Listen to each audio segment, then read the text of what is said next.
This morning I'm going to talk to you about a particularly virulent and dangerous form of divine madness, which is called falling in love.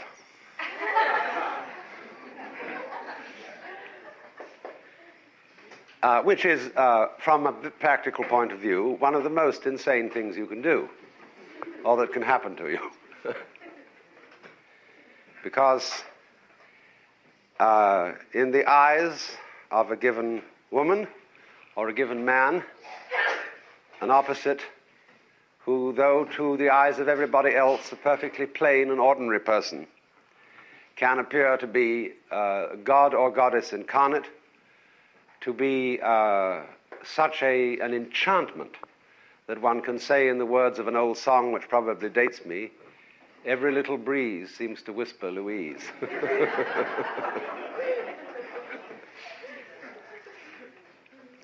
And this is an extraordinary disruptive experience, a subversive experience in the conduct of human affairs, because you never know when it will strike or for what reason. It's something like contracting a very chronic disease once you get into it. And we try to resolve it sometimes by making it the basis for a marriage, which is an extraordinarily dangerous thing to do.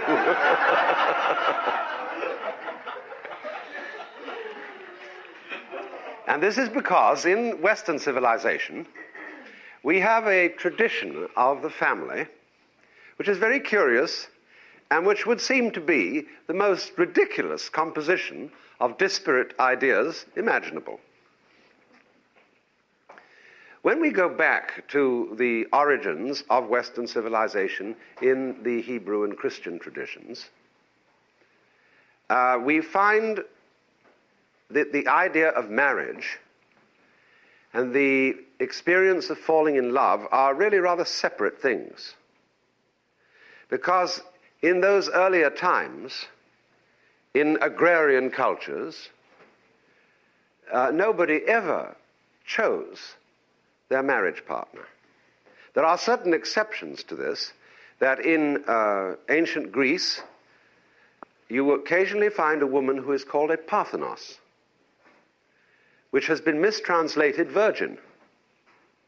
The correct meaning of Parthenos is a woman who chooses her own husband.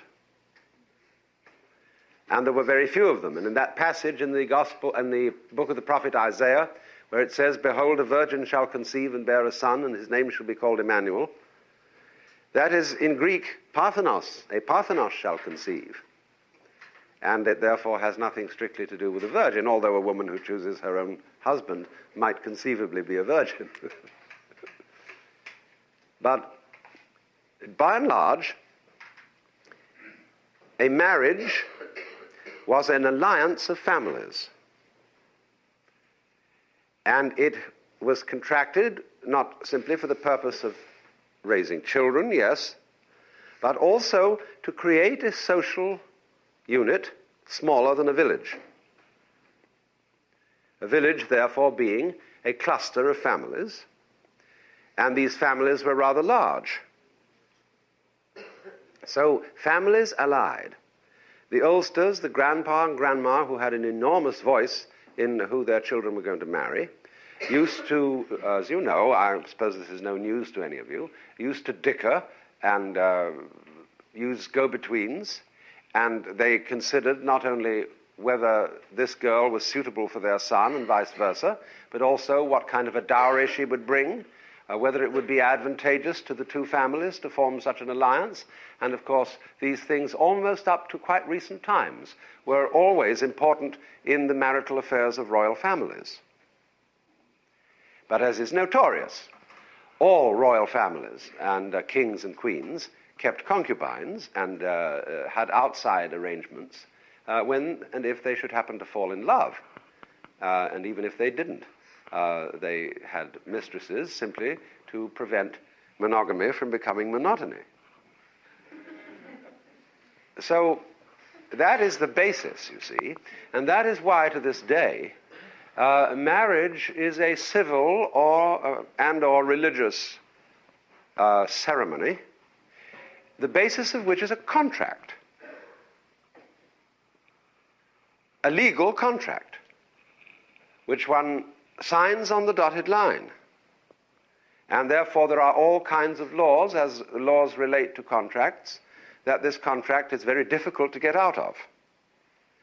The rationale for that being quite obvious, that society believes that it requires a secure environment for children, but also just the general stability of things. Because when people break up a marriage, it's sort of unnerving for everyone. You see a couple and you think for a long time that they're the happiest and best adjusted couple you ever met. The next thing you know is that they've split up. And you begin to think, now what goes on here? Are all my friends crazy? Because you see people breaking up all around. Of course, you call it breaking up. That's a put-down phrase, to break up. Especially, it sounds like smashing something, as if something precious had been smashed. Whereas it may be something quite different altogether, depending on how you evaluate it. But now, into this kind of feudal conception of marriage, there came in, very largely, I think, as a result of the poetic movement that was centered in southern France, in Provence, in the Middle Ages, what is called the cult of courtly love. This is something about which scholars dispute. According to one theory, the knightly or courtly lover, who was also a poet, would select a lady to be his heart's desire, preferably a married lady. And he would yearn for her and sing songs under her window and send messages to her and little tokens of his devotion. But according to this particular theory, he must never go to bed with her. Not only would that be adultery, but it would spoil the state of being in love. That it should always be an unfulfilled state and an unhappy state. This is the theory of Denis de Rougemont in his book Love in the Western World, or Passion and Society. It has two titles. And the other theory is probably more realistic, that this was, first of all, the great ladies of the noble families were awfully bored, because their husbands were always out hunting and making war and wenching and so on. And therefore they had to have lovers too. And so they did indeed have adulterous affairs on the side. And a great deal of poetry arose out about this, because you see, it's my friend Janko Varda always says that laws about sexual relationships should never be liberalized. There should always be strict disapproval of adultery and fornication, because if there is not that strict disapproval, and if it's not difficult to attain, it's less fun. And I have worked out, those of you who've read my book, Beyond Theology, I've worked out a whole theory of the Christian repression of sex, that the secret intent of this was to make people more interested in sex. Because if there is complete liberality and promiscuity in every direction, it all becomes so easy that it might indeed be in danger of becoming a bore. And then people would seek other dissipations of perhaps a less healthy kind. So then, as a result of the gradual fusion of these two approaches to the relationship of the sexes, we have arrived at the idea of the romantic marriage, in which the two trends are misallied, to say the very least. You are supposed, therefore, to fall in love with someone, and of your own choice, naturally. It has to be that way if you're going to fall in love, if that is a choice.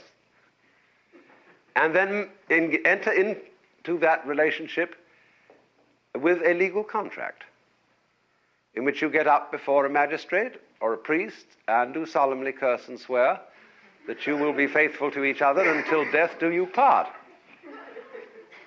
which leads often to murder. And it seems to me perfectly obvious that two young people who are extremely anxious to get into each other's embraces, and the only way of doing so under the circumstances is entering into this contract, will naturally be ready to promise anything to fulfill this desire. And while there are indeed many legally married couples who have a very, very happy alliance that goes on all their lives, and we don't hear about them because good news is never news. It's only the unhappy couples who make the newspapers. And there are enormous numbers of them, but they are mainly, I think, people who are lucky. There is no way of making a marriage work, so far as I know, because every attempt to make a marriage work is secretly, within the breast of each partner, builds up hostility. I know all this, I'm speaking from a certain amount of bitter experience. You can work very hard to keep a marriage together. And as you do so, you may fail to recognize, you see, that you are being untrue to your own emotions. And you think, well, I must control my emotions for the sake of children, for the sake of society, for the sake of everything like that. And so you work, and one of the ways of working is to try to convince yourself that you're in love. And you go through the pretenses of love. You hypnotize yourself with loving language towards your partner. You go out of your way. You make little lists to remember attentions you must pay. You keep a diary in which you remember your wedding anniversary because you were very liable to forget it. And all these things. And you really work it. Now, the more you work it, the more you're building up promises and expectations for something that you are probably not going to come through with at the level of deep feeling. And everyone is well aware of that. Is a Hintergedanke. You know it in the back of your mind. And so you build yourself increasingly into a wall-to-wall trap. And so the mutual hostility grows worse and worse and worse, so that one psychologist was recently known to ask a patient, with whom are you in love against?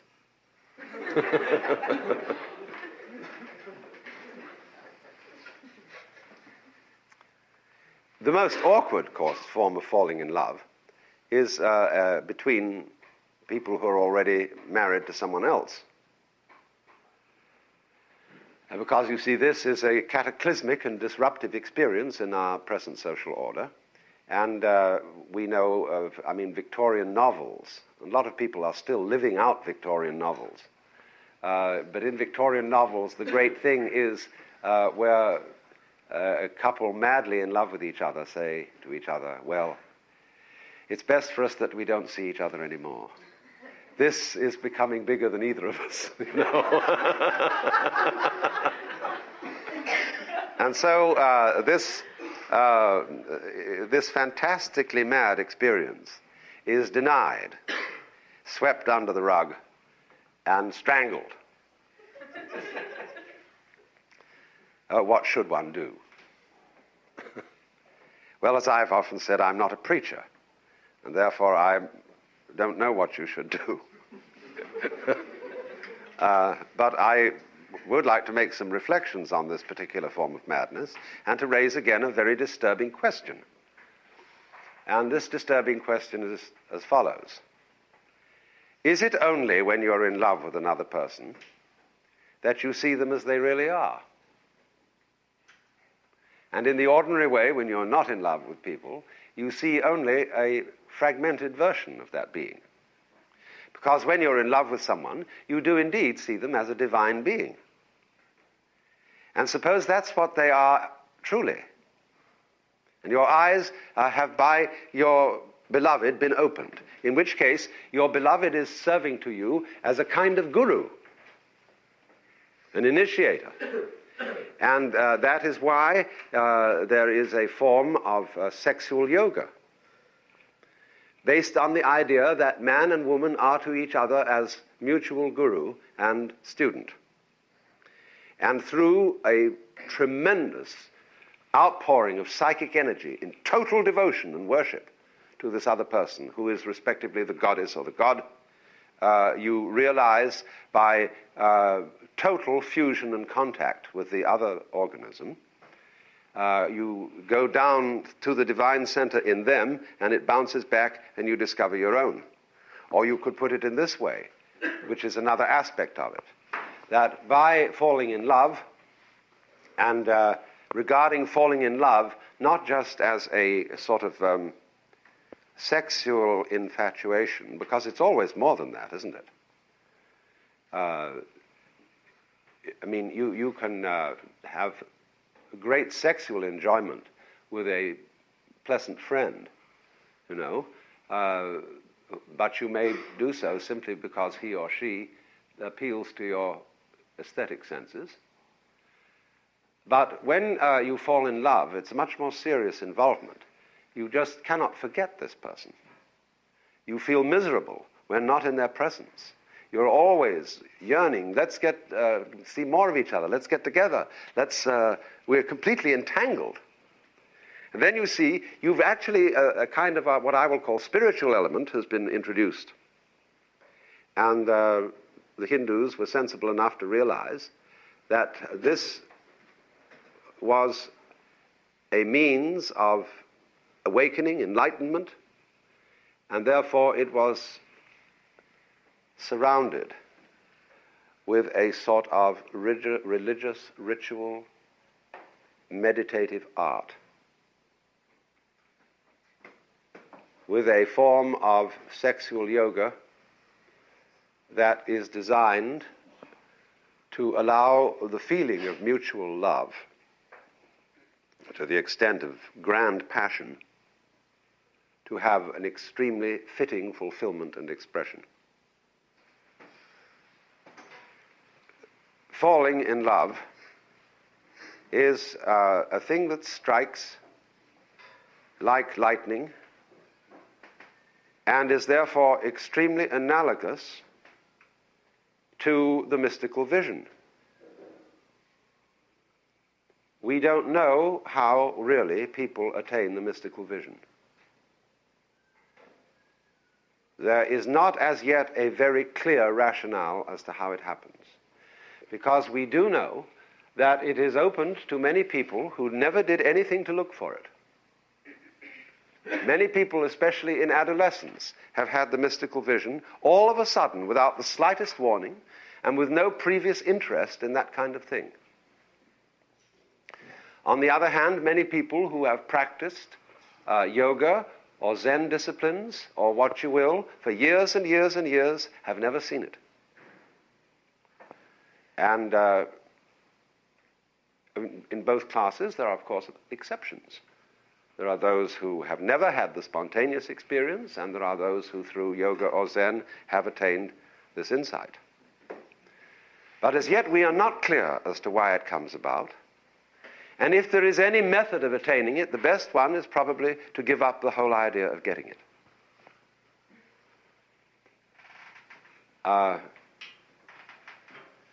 But you see, it is completely unpredictable. And so it is, in that way, like falling in love, capricious, and therefore crazy.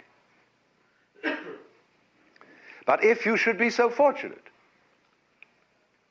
as to encounter either of these experiences, it seems to me to be a total denial of life to refuse it. And what we therefore have to admit in our society so that we can contain this kind of madness,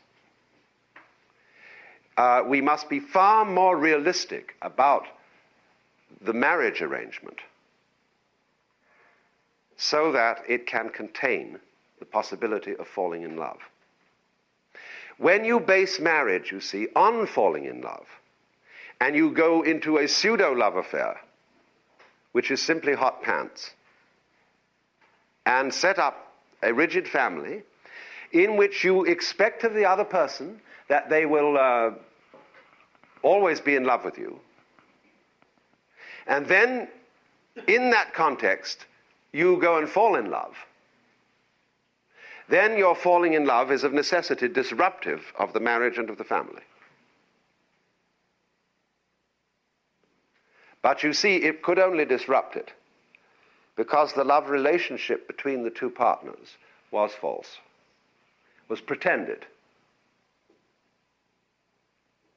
But if marriage were based more on the old idea of the reasonable contract between two people to bring up children, who are maybe expected at the best to be good friends, and to allow each other to be persons, that is to say, in the ordinary sense of the word person, to have their own freedom, then if love strikes, it is tolerated within this arrangement, provided you not go to be so unreasonable as to go on to say, well, since I've fallen in love with somebody else, I must marry them. Well, that's perfectly ridiculous. You see, in this way, we can think about and structure the necessary stable social institution of family of some kind, without it being constantly threatened of foundering on the rocks of love. Now, you see, this then means that when people marry, if they take any vows at all to each other, instead of saying that they will always be true to each other in the sense of meaning I will always love you, it means I will be true to you in the sense of I will always be truthful to you. I will not pretend that my feelings towards you are other than what they are. Because I marry you because I think that you are a reasonable person to live with, and therefore I want you to be you. I don't want you to be someone else. I want you to be a rubber stamp of me. How boring that would be. So it is really an arrangement, not of, as we always say jocularly, did you get the ball and chain on him? But an arrangement in which people set each other free and make an alliance to cooperate with each other in certain ways. Now, if it should so occur that they are of immense sexual attraction to each other, so much the better. But this should not be a primary factor in entering into marriage. Admittedly, you must be, to a certain extent, attractive to each other, otherwise there will be no progeny. But